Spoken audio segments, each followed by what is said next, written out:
আজকে যে উদ্যোগটা নিছে আমার ওই যে ভাই শীত বস্ত্র নিয়া উনি মোটামুটি ভালোই কাজটা করছে এবং এটা যেন পার্শ্ববর্তী যেন গরিব মানুষ যেন পায় আর দ্বিতীয়তে যে অসহায় ব্যক্তিগুলা যেন এরকম বড় যেন পায় আর ওনারা এর আগ থেকে দিয়েই আসতেছে আমরা এটা শুনতেছি আর এই বিষয়টা যেন থাকে এবং দেয় সুন্দর এই আমার বক্তব্য।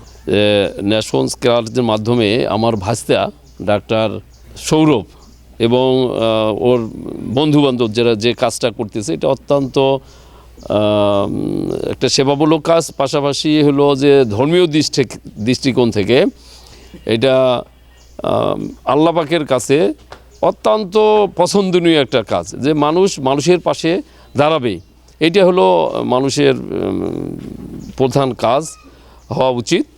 এই লক্ষ্যে আসলে সমাজের আমি প্রত্যেকটা যারা ধর্মভীরু মানুষ, ধর্মভীরু মুসলমান এবং যাদের সম্পদ আছে তারা এরকম সেবামূলক কর্মের সাথে নিজেকে জড়িয়ে রাখবে, এটাই আমরা প্রত্যাশা করি, সমাজ প্রত্যাশা করে।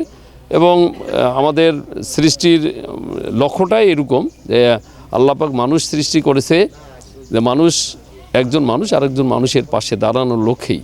সেই লক্ষ্যে হযরত মুহাম্মদ সাল্লাল্লাহু আলাইহি সাল্লাম তার নিজের জীবনটাকেই বিলিয়ে দিয়েছে মূলত এই কাজটির জন্য আর কি। ন্যাশন কেয়ার একটি চ্যারিটেবল ফাউন্ডেশন। আজকে আমাদের শীতবস্ত্র বিতরণ চলছে আমাদের সভাপতির গ্রামের এলাকায়। এর আগে আমরা রেলওয়ে স্টেশনে শীতবস্ত্র বিতরণ করেছি। আমাদের কাজগুলো চলমান রয়েছে, আশা করি আমাদের এই কাজগুলি ইনশাআল্লাহ আরও চলমান থাকবে। আপনারা সবাই দোয়া রাখবেন। এখন ফান্ডিংটা সাধারণত আমরা যারা এখানে যারা সদস্য আছি সবাই আমার বন্ধু এবং আমরা বন্ধুরা মিলেই বিভিন্নভাবে কালেকশন করে এই ব্যবস্থা করতেছি।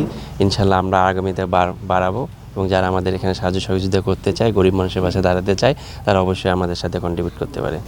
না, অবশ্যই ইনশাআল্লাহ আমরা চলমান, আমরা সবসময় যেহেতু আমাদের উদ্দেশ্যই গরিব মানুষের পাশে দাঁড়ানো, ইনশাআল্লাহ আমাদের এটা চলমান সবসময় থাকবে। আমাদের যে চ্যারিটেবল একটা ফাউন্ডেশন, আমরা কিছুদিন আগে, বেশি দিন হয়নি, আমরা এই বছরেই আমরা কার্যক্রম শুরু করি। নাম ন্যাশন কেয়ার এ চ্যারিটেবল ফাউন্ডেশন। এই ফাউন্ডেশনের আওতায় আমরা অলরেডি শীতবস্ত্র থেকে শুরু করে অন্যান্য কার্যক্রম আমাদের চলমান আছে। আমরা অলরেডি সৈয়দপুরের রেলওয়ে স্টেশন থেকে শুরু করে রাস্তাঘাটে আমরা গভীর রাতে পৌঁছে দিচ্ছি শীতবস্ত্র। পাশাপাশি আমাদের গ্রামের বাড়ি বাঁকাচড়া ডাক্তারপাড়া, এখানে আমাদের সংগঠনের পক্ষ থেকে আজকে শীতবস্ত্র বিতরণ করা হলো। আর এই আমাদের কার্যক্রম অব্যাহত থাকবে এবং আমাদের যে সংগঠনের যে সদস্যরা সবাই আমরা বন্ধু মিলে আমরা এই সংগঠনটা দাঁড় করিয়েছি এবং প্রতিষ্ঠা করেছি। আমাদের ইনশাআল্লাহ দোয়া করবেন, আমরা এই কার্যক্রম আমাদের ভবিষ্যতে অব্যাহত থাকবে।